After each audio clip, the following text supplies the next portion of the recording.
ಈಗ ನಡಿಬಾರ್ದಂಥ ಒಂದು ಘಟನೆ ನಡೆದು ಹೋಯಿತು. ನಮ್ಮನ್ನು ಬಿಟ್ಟು ಒಂದು 10ರಿಂದ 11 ಜನ ಅಗಲಿದ್ದಾರೆ. ಈ ಸಂದರ್ಭದಲ್ಲಿ ಆರ್ ಅಶೋಕ್ ಅವರು ಒಂದು ಹೇಳಿಕೆಯನ್ನು ಕೊಟ್ಟಿದ್ದಾರೆ. ಈಗ ಸರ್ಕಾರ 10 ಲಕ್ಷ ರೂಪಾಯಿ ಪರಿಹಾರವನ್ನು ಘೋಷಣೆ ಮಾಡಿದೆ. ಈ ಘಟನೆಗೆ ರಾಜ್ಯ ಸರ್ಕಾರವೇ ನೇರ ಹೊಣೆ. ಯಾವುದೇ ತಯಾರಿ ಇಲ್ಲದೆ ಕಾರ್ಯಕ್ರಮ ಮಾಡಿದ್ದಾರೆ.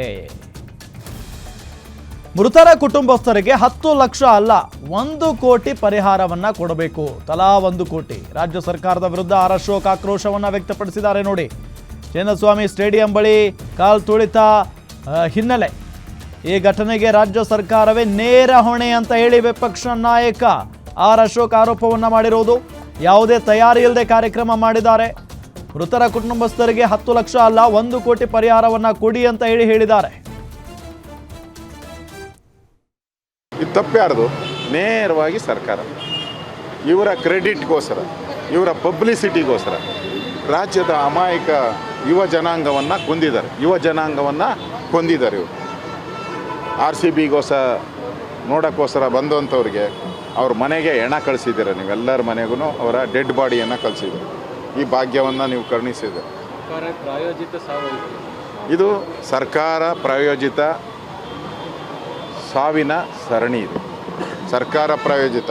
ಕರೆದವ್ರು ನೀವೇ, ಸೆಲೆಬ್ರೇಷನ್ ಮಾಡೋಣ ಬನ್ನಿ ಅಂತ ಹೇಳಿದವ್ರು ನೀವೇ, ಅವ್ರಿಗೆ ಸನ್ಮಾನ ಮಾಡೋಣ ಅಂತ ಬಂದವ್ರು ನೀವೇ. ಆ ವಿರಾಟ್ ಕೊಹ್ಲಿನ ಬಟ್ಟೆ ಹಿಡ್ಕೊಂಡು ಎಡಲಾಡಿ ಅವರು ಅಲ್ಲಿಂದ ಓಡೋಗಿದವರು ನೀವೇ. ಇಲ್ಲಿ ಏನಾಯಿತು, ಪೊಲೀಸವರೆಲ್ಲರೂ ಕೂಡ ಆ ಬಂದಂಥ ಇವು ಪಾಸ್ಗಳು ಯಾರು ಕೊಟ್ಟಿದ್ದಾರೆ ಗೊತ್ತಾ? ಯಾಕೆ ಗಲಾಟೆ ಆಯಿತು? ಪಾಸ್ಗಳು ಕೊಟ್ಟಿದ್ದೆಲ್ಲ ಅಧಿಕಾರಿಗಳಿಗೆ, ಅವರ ಕುಟುಂಬದವ್ರಿಗೆ, ಮಂತ್ರಿಗಳ ಮಕ್ಕಳಿಗೆ, ಮಂತ್ರಿಗಳ ಕುಟುಂಬದವ್ರಿಗೆ ಎಲ್ಲ ಪಾಸ್ ಕೊಟ್ಟರು. ಯಾವಾಗ ಪಾಸ್ ಸಿಕ್ಕಿಲ್ಲ ಪಬ್ಲಿಕ್ಕು, ಅವ್ರು ಗಲಾಟೆ ಮಾಡಿದ್ರು, ನುಗ್ಗಿದ್ರು. ನೀವು ಕರೆಕ್ಟಾಗಿ ಪಾಸ್ ವಿತರಣೆ ಮಾಡಿದರೆ ಈ ಅನಾಹುತ ನಡೀತಾನೆ ಇರಲಿಲ್ಲ.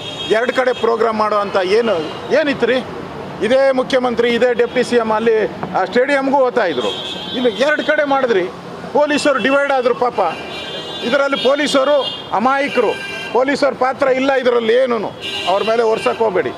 ಒಂದೇ ಕಡೆ ಪೊಲೀಸ್ ಮಾಡಿದರೆ ಎಲ್ಲ ಪೊಲೀಸು ಒಂದೇ ಕಡೆ ಡೈವರ್ಟ್ ಮಾಡ್ತಾಯಿದ್ರು. 2 ಕಡೆ 3 ಏನು ಮೆರವಣಿಗೆ ಅಂತ ಹೇಳಿದ್ರಿ, ಆಮೇಲೆ ಮೆರವಣಿಗೆ ಕ್ಯಾನ್ಸಲ್ ಅಂದ್ರಿ. ಆನ್ಲೈನಲ್ಲಿ ಬುಕ್ಕಿಂಗ್ ಮಾಡಿದ್ರಿ, ಆನ್ಲೈನ್ ಕ್ಯಾನ್ಸಲ್ ಅಂದ್ರಿ. ಪಾಸ್ ಕೊಡ್ತೀನಿ ಅಂದರು, ಯಾರ ಮನೆಗೆ ಹೋಯ್ತೋ ಇದುವರೆಗೂ ಪಾಸ್. ಇದೆಲ್ಲ ತನಿಖೆ ಆಗಬೇಕಾಗುತ್ತೆ. ಇದನ್ನು ತನಿಖೆ ಮಾಡಬೇಕು. ತಪ್ಪಿತ ಇದು ಸರ್ಕಾರ ನೇರವಾಗಿ ಯಾರ ಮೇಲೂ ಒರ್ಸೋಕ್ಕೆ ಸಾಧ್ಯ ಇಲ್ಲ. ಈ RCB ಕ್ರೆಡಿಟ್ ಬೇಕು ಅಂದವರು ಈಗ ಈ ಸಾವಿನ ಕ್ರೆಡಿಟ್ಟು ನೀವು ಸಾವಿಗೆ ನ್ಯಾಯ ಕೊಡಬೇಕು. RCB ಕ್ರೆಡಿಟ್ ಬೇಕು ಅಂತ ಯಾರನ್ನೂ ಕರೆದಿಲ್ಲಲ್ಲ, ವಿರೋಧ ಪಕ್ಷದವ್ರನ್ನ ಯಾರನ್ನೂ ಕರೆದಿಲ್ಲ. ನೀವು ಕ್ರೆಡಿಟ್ ಎಲ್ಲಿ ವಿರೋಧ ಪಕ್ಷಕ್ಕೆ ಹೋಗ್ತದೆ? ನಮಗೇನು ಬೇಕಾಗಿಲ್ಲ. ನಮ್ಮ ಗೆಲುವಾಯ್ತಲ್ಲ, ಸಂತೋಷ. ನಮ್ಮ ಕುಟುಂಬ ಸಮೇತ ನೋಡಿದ್ದೀರಿ, ಸಂತೋಷ ಪಟ್ಟಿದ್ದೀರಿ, ಗೆಲುವಾಗಿದೆ ಅಂತ. ನಮಗೇನು ಬೇಕಾಗಿಲ್ಲ. ಅಟ್ಲೀಸ್ಟ್ ಕಾನೂನು ಸುವ್ಯವಸ್ಥೆಯನ್ನು, ಇಂಟೆಲಿಜೆನ್ಸ್ ಇಷ್ಟೊಂದು ಜನ ಬರ್ತಾರೆ ಅಂತೇಳಿ ನಿಮ್ಗಿದೆಯಲ್ಲ, ಜನ ಸೇರ್ತಾ ಇದ್ದಾಗೆ ಗೊತ್ತಾಗ್ತದೆ. ಏನು ಮಾಡಿದ್ರಿ ನೀವು ನಿಮ್ಮ ಕುಟುಂಬದವರು ಕೊಹ್ಲಿ ಜೊತೆ ಫೋಟೋ ತೆಗೆಸ್ಕೊಳೋ ಅಂತ ಒಂದು ಸಂಭ್ರಮದಲ್ಲಿದ್ರಿ. ನಿಮ್ಮ ಸಂಭ್ರಮ ಈ ಅಮಾಯಕ 11 ಜನ ಸಾವಿಗೆ ಶರಣಾಗೋ ರೀತಿ, ಸಾವಿಗೆ ಕೊಲೆ ಆಗೋಯ್ತು ಅಂತ. ಸರ್ಕಾರದ ಪ್ರಾಯೋಜಿತ ಸಾವಿದು. ಅದಕ್ಕೆ ಈ ಸರ್ಕಾರ ನೈತಿಕ ಹೊಣೆ ಹೊರಬೇಕಾಗ್ತದೆ. ಕರ್ನಾಟಕದ ಇತಿಹಾಸದಲ್ಲಿ ಒಂದು ಸ್ಪೋರ್ಟ್ಸಲ್ಲಿ ಯಾವತ್ತೂ ಈ ಥರದ ಘಟನೆ ಆಗಿಲ್ಲ. ಬಾಂಬೆಲ್ಲೂ ಆಯ್ತಪ್ಪ, ಅಲ್ಲೂ ವಿನ್ ಆಯಿತು, ಸೆಲೆಬ್ರೇಷನ್ ಮಾಡಿದ್ರಲ್ಲಿ.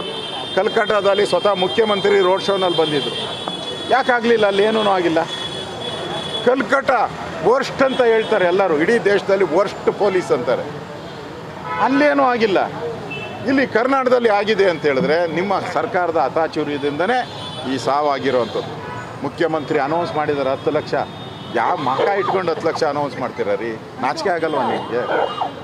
ಕೇರಳದವ್ರಿಗೆ ಕೊಡೋಕ್ಕಾಗ್ತತೆ ನಿಮಗೆ? ಕೇರಳದಲ್ಲಿ ಆನೆಗೆ ನೀವು ಕೊಡ್ತೀರ. ಕೇರಳದಲ್ಲಿ ಆನೆ ತಿವಿದಿತ್ತು, ಇಲ್ಲಿ ನೀವು ಕರೆದು ಸಾವು ಮಾಡಿದ್ದೀರ. ನೀವು ಸಣ್ಣ ಕೊಡೋಕ್ಕಾಗಿಲ್ಲ. 1 ಕೋಟಿ ಕೊಟ್ಟಿದ್ರೆ ಅಷ್ಟು ಪಾಪರ ಹೊಡಿದೆಯಾ? ಅಷ್ಟು ಬೇವರ್ಸಿ ಸರ್ಕಾರನ ಇದು. ನಿಜಕ್ಕೂ ನಾಚಿಕೆಗೇಡು. ನನಗನ್ಸುತ್ತೆ ಈ ಸರ್ಕಾರ ಯಾರಾದರೂ ತಲೆದಂಡ ಆಗಲೇಬೇಕು ಇದಕ್ಕೆ. ಯಾವ ಮಂತ್ರಿ ಇದಕ್ಕೆ ತಲೆದಂಡ, ಯಾವ ಮುಖ್ಯಮಂತ್ರಿ ತಲೆದಂಡ ಅಂತ ಆಗಲೇಬೇಕು. ಇಲ್ಲಾಂದರೆ ಇದಕ್ಕೆ ಬೆಲೆನೇ ಇರಲ್ಲ. ಇನ್ನು ಈ ಥರದ ಘಟನೆ ನಡಿಬಾರ್ದು.